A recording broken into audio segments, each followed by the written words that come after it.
बच्चों, आज हमारा 5वां लेसन है, पंचमा पाठा, और इसका नाम है वृक्षाः।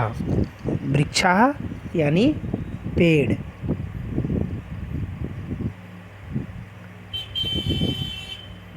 बच्चों, आप सभी जानते हैं कि वृक्ष का कितना महत्व है। इस पाठ में भी इस वृक्षा के जो रचयिता हैं उन्होंने वृक्षों के महत्व का वर्णन किया है। वृक्ष मनुष्य के मित्र होते हैं, दोस्त के समान होते हैं।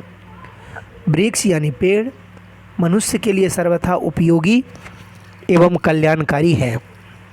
वृक्षों की शाखाओं पर, वृक्षों के जो टहनियाँ होती है, ब्रांचेज होते हैं, उस पर बैठे हुए पक्षी कलरव करते हैं, यानी अपनी आवाज़ निकालते हैं, खुशियाँ व्यक्त करते हैं। ऐसा प्रतीत होता है कि मानो वृक्ष मानव के मनोरंजन के लिए मधुर गीत गा रहे हैं।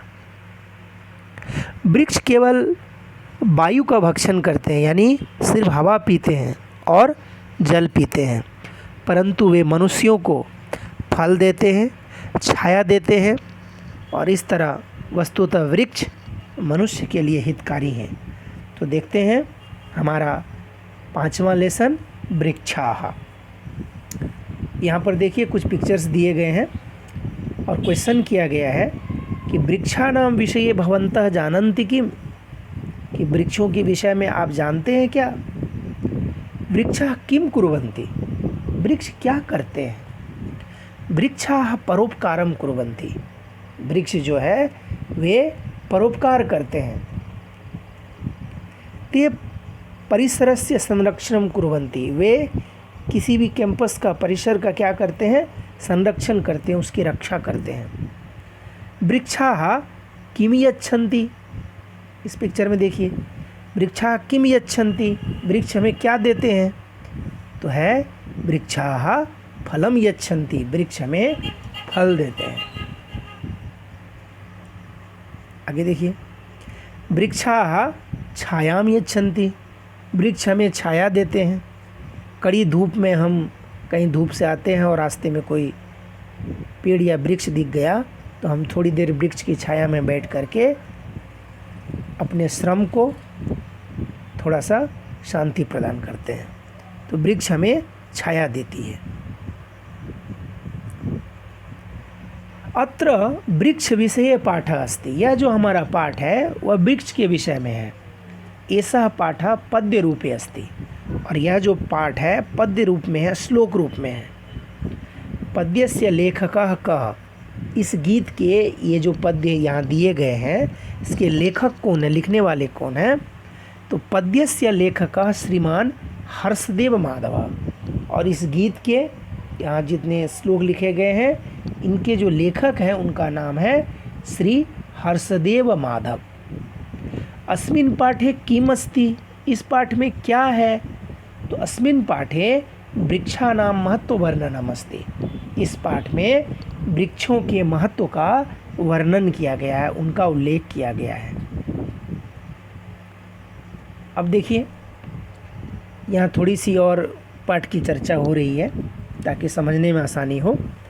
देखिए ये वन का चित्र है, वन, जंगल, फॉरेस्ट। एतत् कस्य चित्रमस्ति, तो आंसर होगा एतत् वनस्य चित्रमस्ति, यह वन का या जंगल का चित्र है। वने के सन्ति, वन में कौन है, वने वृक्षाः सन्ति, वन में वृक्ष हैं, पेड़ हैं। फिर क्वेश्चन आता है वृक्षाः कुत्र सन्ति, पेड़ कहाँ है, तो आंसर है वृक्षाः वने सन्ति, पेड़ वन में है, जंगल में है। अब आगे देखिए, यह पहला पद्य है, ये पहला श्लोक है, क्या है देखते हैं। देखिए छोटा करके पहले थोड़ा पिक्चर देख लीजिए फिर उसको पढ़ते हैं। यह पिक्चर है, यह पिक्चर देख के ही लगता है किसी वन का, किसी जंगल का पिक्चर है, क्योंकि हमारा पहला श्लोक इसी से रिलेटेड है। अब यहाँ देखिए, इसको श्लोक को देखिए। वने वने निवसन्तो वृक्षाः वनं वनं रचयन्ति वृक्षाः। अब देखिए इसका अर्थ क्या है, इसका अर्थ करते हैं।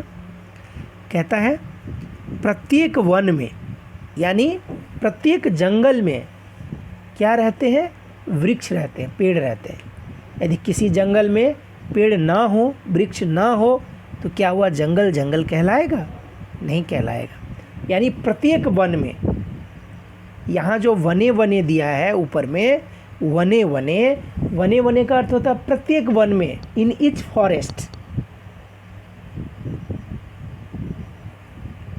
और निवसंता का अर्थ है रहते हुए या रहने वाले, लिविंग। और रचयंती का अर्थ है रचते हैं, बनाते हैं, मेक। कौन बनाते हैं? यानी वृक्ष बनाते हैं। प्रत्येक वन में वृक्ष रहते हैं और यह वृक्ष ही या पेड़ ही क्या करते हैं, जंगल को बनाते हैं, जंगल का निर्माण करते हैं। किसी जंगल में यानी पेड़ ना हो तो वह जंगल जंगल नहीं कहलाएगा। अर्थात यह पेड़ ही, ये वृक्षों का समूह ही वन का निर्माण करता है, जंगल बनाता है। अर्थात वृक्षों से ही वनों का निर्माण होता है। इसीलिए यहाँ ऊपर कहा गया है वने वने निवसन्तो वृक्षा वनम वनम रचयन्ति वृक्षा। नीचे देखते हैं, देखिए यदि यहाँ क्वेश्चन किया जाए कि के वनम वनम रचयन्ति, कौन प्रत्येक वन को, जंगल को बनाते हैं, रचते हैं, कौन है वे? तो आंसर क्या आएगा? निवसन्त वृक्षाः वनम वनम रचयन्ति। ये जो वन में रहने वाले पेड़ हैं, जो रहते हैं वन में, जंगल में, वही क्या करते हैं, वन का निर्माण करते हैं, जंगल का निर्माण करते हैं, जंगल को वही बनाते हैं। यदि किसी जंगल में पेड़ न हो तो वह जंगल जंगल नहीं कहलाएगा। रचयन्ति का मतलब है यहाँ रचनम कुर्वन्ति, निर्माणम कुर्वन्ति, निर्माण करते हैं, रचते हैं, जंगल को बनाते हैं। क्वेश्चन आएगा कुत्र निवसन्तः वृक्षाः, वृक्ष पेड़ कहाँ रहते हैं? कुत्र निवसन्तः वृक्षाः वनम वनम रचयन्ति, कहाँ रहते हुए वृक्ष पेड़ वन को बनाते हैं, प्रत्येक वन को बनाते हैं। तो आंसर है वने वने निवसन्तः वृक्षाः वनम वनम रचयन्ति। प्रत्येक वन में, इन ईच फॉरेस्ट, प्रत्येक वन में, प्रत्येक जंगल में रहने वाले ये पेड़ यही क्या करते हैं, प्रत्येक वन को, प्रत्येक जंगल को, प्रत्येक फॉरेस्ट को यही पेड़ बनाते हैं। यानी इस श्लोक में वृक्षों के महत्व का वर्णन किया गया है।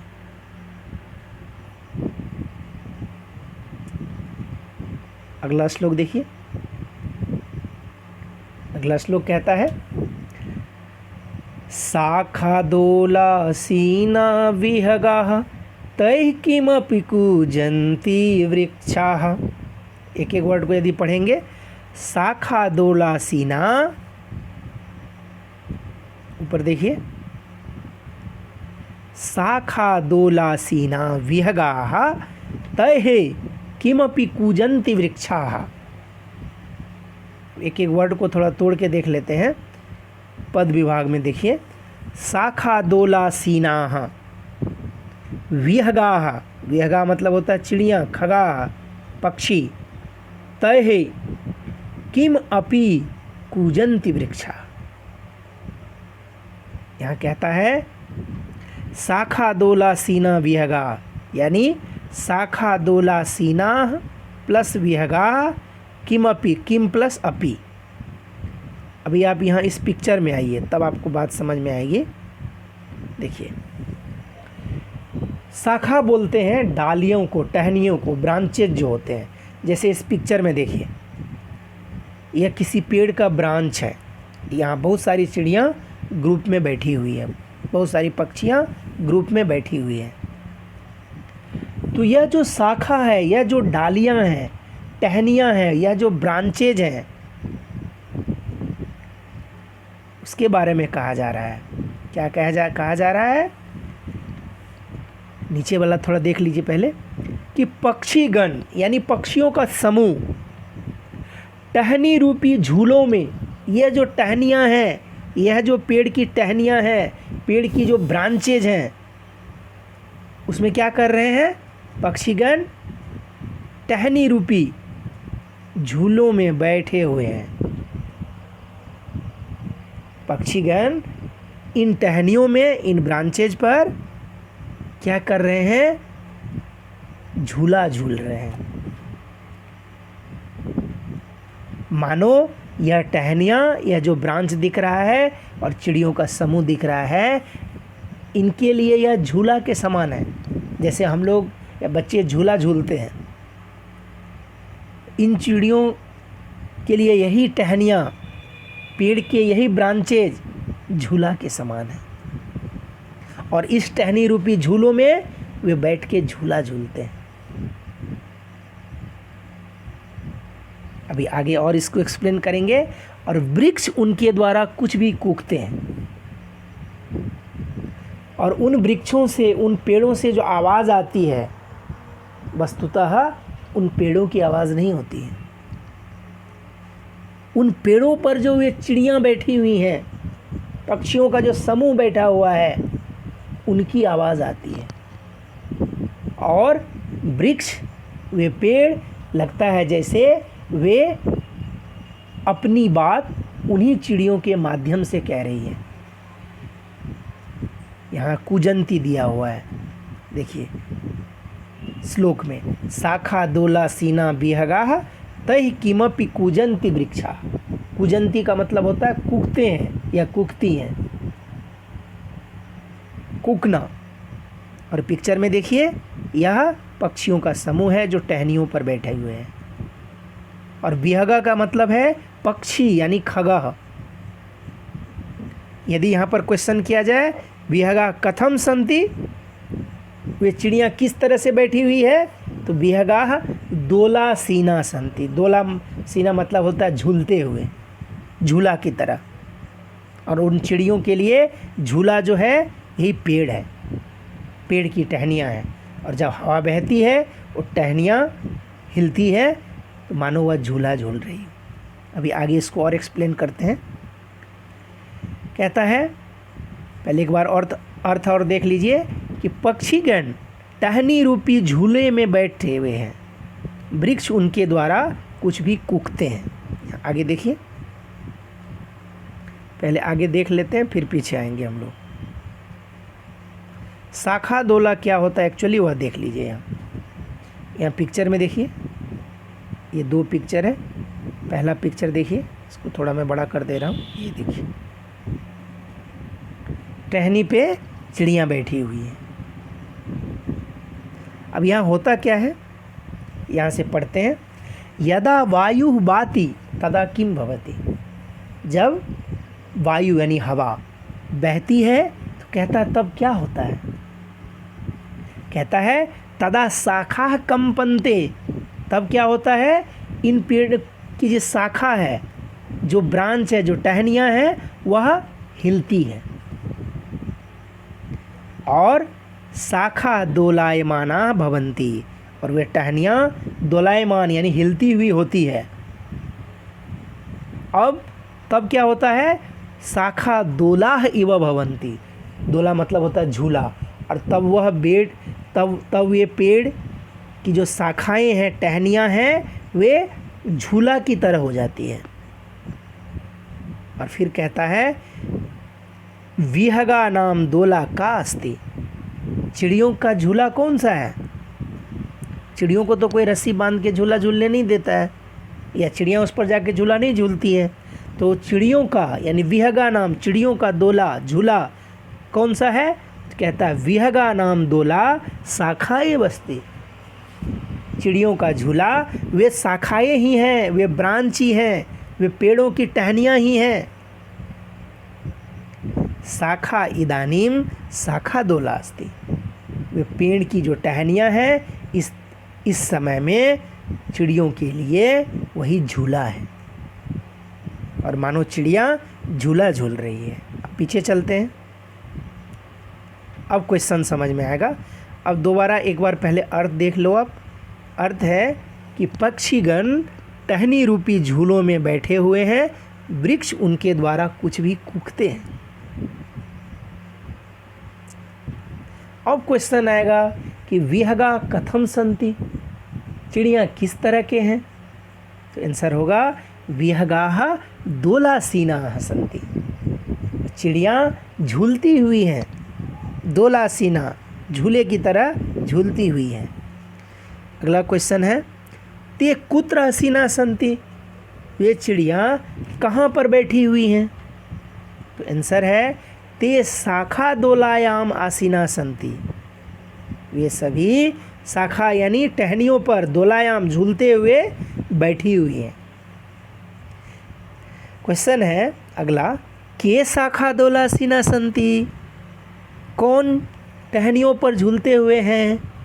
तो आंसर है विहगा शाखा दोला सन्ति, चिड़ियाँ टहनियों पर झूलते हुए हैं। अगला क्वेश्चन देखिए, शाखासीन विहगा माध्यमेन वृक्षाः किम कुर्वन्ति। शाखासीन विहगा माध्यमेन, ये कूकने वाली बात है जो मैंने पहले बताया था कि चिड़ियों के माध्यम से वृक्ष अपने बात को कह रहा है। चिड़ियाँ जो कूकती है मानो लगता है वृक्ष अपनी बात को चिड़ियों के माध्यम से कह रहा है। तो यहाँ उसी से रिलेटेड क्वेश्चन है कि शाखासीन यानी वृक्षों पर बैठे हुए चिड़ियों के माध्यम से वृक्ष क्या करते हैं, ये क्वेश्चन है। तो शाखासीन विहगा माध्यमेन वृक्षा कूजन्ति, चिड़ियों टहनियों पर बैठे हुए चिड़ियों के माध्यम से, पक्षियों के माध्यम से वे वृक्ष कूजते हैं, कूकते हैं।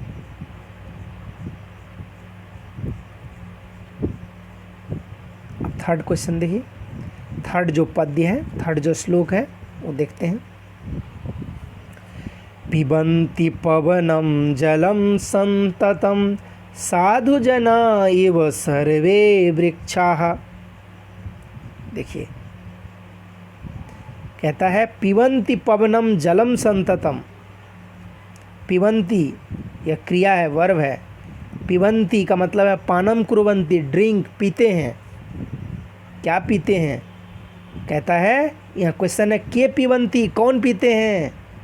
पिक्चर में देखिए, वृक्षा पिबन्ति, वृक्ष पी रहे हैं। क्या पी रहे हैं? वृक्षा किम पिबन्ति, वृक्षा जलम पिबन्ति।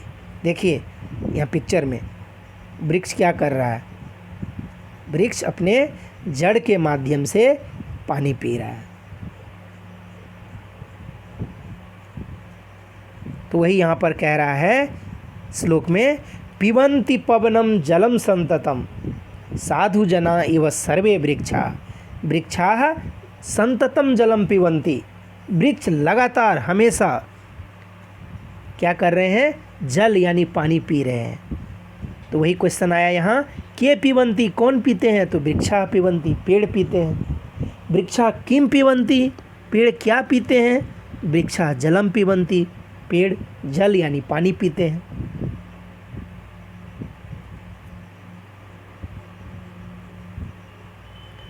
अब कहता है पिबन्ति पवनम जलम संततम, पहले में तो पानी पीने की बात आई है, दूसरे पिक्चर में देखिए लग रहा है जैसे हवा पी रहा है, पेड़ वायु को पी रहा है।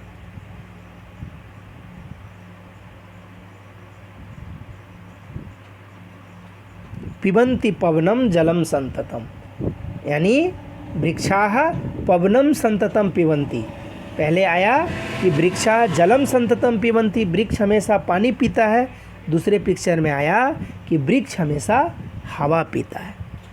यहाँ यदि क्वेश्चन आएगा ते कदा जलम पवनम च पिबन्ति, वे कब पानी और हवा पीते हैं? तो आंसर आएगा ते संततम जलम पवनम च पिबन्ति, वे हमेशा पानी और जल पीते हैं। संततम का मतलब होता है निरंतर, रेगुलर, कंटिन्यूअस। ते निरंतरम जलम पवनम च पिबन्ति, वे हमेशा जल यानी पानी और पवन यानी हवा पीते हैं।